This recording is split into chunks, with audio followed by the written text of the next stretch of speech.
So let's read this question. So this question says a thin slice is cut out of a glass cylinder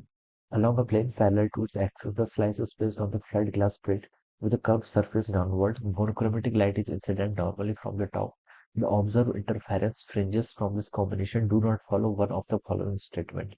okay कौन सा statement wrong है basically बताना है ठीक है the fringes are straight and parallel to the length of the piece the line of contact of the cylindrical glass piece at the glass plate appears dark the fringes spacing increases as you go outward the fringes are formed due to the interference of light wave reflected from the curved surface of the cylindrical piece and the top surface of the glass plate alright तो देखिए इस question को start करते हैं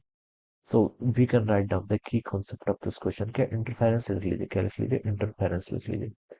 interference क्या होता है interference आपका फिनोमिना होता है किसका इंटरफेरेंस बेसिकली होता है आपका रीडिस्ट्रीब्यूशन ऑफ एनर्जी जो आपके रे ऑफ लाइट क्या करेंगे आपस में देखिए यहाँ पर क्या करेंगे आपकी इंटरफेयर करेंगे ठीक है तो हमें क्या बनाया देगा यहाँ पर एक फ्रिंज पैटर्न दिखाई देगा ठीक है सिचुएशन देखिए इस तरीके से है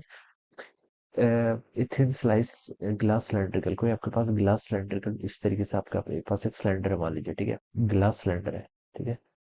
ग्लास सिलेंडर मतलब ग्लास का है ठीक है इसको आप क्या कर रहे हैं कट कर रहे हैं अलाउ के parallel parallel to its axis ये इसकी एक्सिस मान लीजिए इसके पैरेलल ठीक है इस ये आपका एक कैसे प्लेन है ठीक है पैरेलल प्लेन इसके अबाउट कर रहे हैं हम इसको कट कर रहे हैं तो देखिए आप इसके अबाउट क्या करेंगे इसको कट करेंगे तो इस तरीके से आपकी ज्योमेट्री बचेगी इतना बचेगा कुछ आपका ठीक है cylinder parallel to plane cut करेंगे तो इस तरीके से आपका क्या बचेगा एक सिलेंडर बच जाएगा ऑलराइट इस तरीके से ठीक है ये इस तरीके से अब बोला गया कि आपसे thin slice is placed on A flat glass plate जैसे ग्लास प्लेट के ऊपर रखते हैं with a curve surface downward तो ये ऐसी ज्योमेट्री हो जाएगी ये आपकी ग्लास प्लेट है मान लीजिए this is the glass plate ठीक है इसके ऊपर आपने क्या रख दिया इसको विद अ कर्व सरफेस बोला गया with a curve surface downward curve surface इसका डाउनवर्ड यानी कि इस तरीके से ये आपका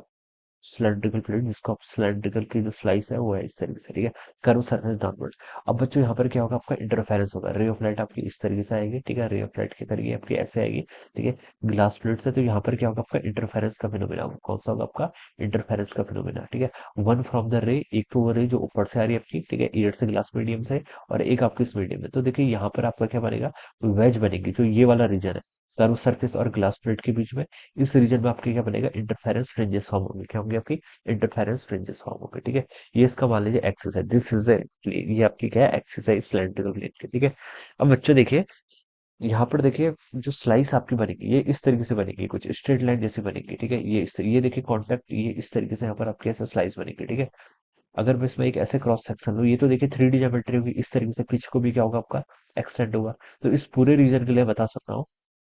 कि इसकी हाइट होगी ठीक है यहाँ पर देखिए कुछ आपका ऐसा पैटर्न बनेगा तो इस पैटर्न की देखिए जो आपकी हाइट होगी ये करेंगे फिक्स रहेगी ठीक है तो इसके लिए जो फेज डिफरेंस होगा वो मान लीजिए आपका कितना है x1 वो मान लीजिए कांस्टेंट है सिमिलरली मैं एक ऐसा यहाँ पर रीजन ले सकता हूँ इसके पीछे देखिए ऐसे 3D ज्योमेट्री होगी तो इस पूरे रीजन के लिए जो मैंने यहाँ पर दूसरी स्लाइस एज्यूम कर रखी है इस पूरे रीजन के लिए फेज डिफरेंस क्या होगा कुछ कांस्टेंट वैल्यू की मान लीजिए कितनी है x2 के इक्वल है ठीक है यहाँ पे चलिए आप ऐसे लिख लीजिए थिकनेस में कंसेक्यूटिव लिख लीजिए तो इसकी थिकनेस आपकी कितनी है tn बोल देता हूँ इसके नेक्स्ट वाले की थिकनेस आपकी tn+1 के इक्वल है ये मैंने क्या मान लिया इसकी थिकनेस मान ली ठीक है तो देखिए बच्चों जो आपने यहाँ पर ये सरफेस बनना है ठीक है locus of all the points जो आपने यहाँ पर बनना है इन सारे पॉइंट्स को अगर मैं कनेक्ट करूंगा तो एक स्ट्रेट लाइन बनना है तो इतना तो कंफर्म है कि आपकी क्या बनेगी स्ट्रेट लाइन फ्रिंजेस बनेगी जो आपकी फ्रिंजेस बनेगी वो क्या बनेगी स्ट्रेट लाइन जो क्या होगी इसकी लेंथ के क्या होंगी आपकी पैरेलल होंगी ठीक है तो इतना तो आपको क्या हो गया यहाँ से कंफर्म हो गया अब बच्चों देखिए इस पर जो आपका पैटर्न बनेगा स्ट्रेट लाइन बनेगी तो देखिए ए ऑप्शन तो आपका बिल्कुल रॉन्ग हो नहीं सकता है ठीक है अब हम देखिए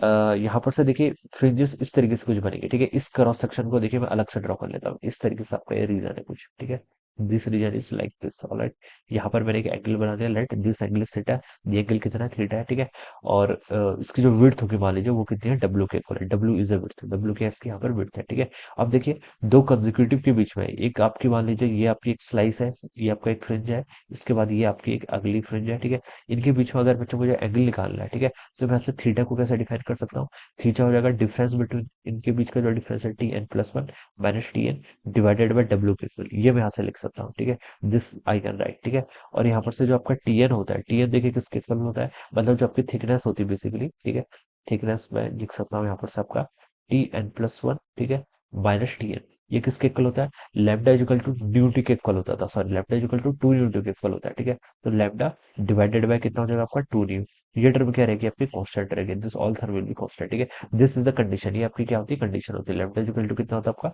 2 न्यू टी के इक्वल होता है, ठीक है। ये कंडीशन आपकी यहाँ पर ऐसे रहेगी। अब बच्चों देखिए इसमें मैं क्या बता सकता हूँ, जैसे जैसे आप अवे जाएंगे, ठीक है, जैसे जैसे आपका जाएंगे यहाँ से दूर जाएंगे, ठीक है, तो वैसे वैसे आपका थीटा इंक्रीज होगा, क्या होगा आपका थीटा इंक्रीज होगा। तो थीटा इंक्रीज होगा तो डब्ल्यू पे क्या इफेक्ट पड़ेगा, ठीक है। यहाँ से आप इस फॉर्मूले को ऐसे भी लिख सकते हैं डिवाइडेड बाय थीटा। तो जैसे जैसे अवे जाएंगे थीटा इंक्रीज करेगा, थीटा इंक्रीज करेगा तो डब्ल्यू क्या करना चाहिए आपका यहाँ पर से डिक्रीज करना चाहिए, ठीक है। तो आप बता सकते हैं जैसे जैसे हम क्या जा रहे हैं आउटवर्ड जा रहे हैं, जैसे जैसे हम क्या जा रहे हैं आउटवर्ड यानी कि बाहर की तरफ जा रहे हैं, इस सरफेस से बाहर की तरफ जा रहे हैं, तो वैसे वैसे आपका क्या कर रहा है थीटा इंक्रीज कर रहा है, ठीक है। मतलब डब्ल्यू क्या करेगी आपकी विड्थ क्या करेगी आपकी, अगर मैं किसी दो पर्टिकुलर फ्रिंजेस की बात करूं तो उसके लिए मैं बता सकता हूँ कि जो आपका डब्ल्यू क्या करेगा आपकी विड्थ क्या करेगी डिक्रीज करेगी। लेकिन यहाँ पर लिखा है जो fringe spacing increases as you move outward, तो ये वाला स्टेटमेंट आपका इनकरेक्ट हो जाएगा। और क्वेश्चन हमसे वही बोला कि which do not follow one of the following statement, तो सी वाला स्टेटमेंट इसका राइट होना चाहिए। बी पे लिखा है the line of contact of the cylindrical glass pieces and the glass plate appears dark, this is also incorrect, ये भी आपका रॉन्ग है, ठीक है। वो तो आपके इंटरफेरेंस की कंडीशन पर डिपेंड करेगा। डी पे लिखा है the fringes are the fringes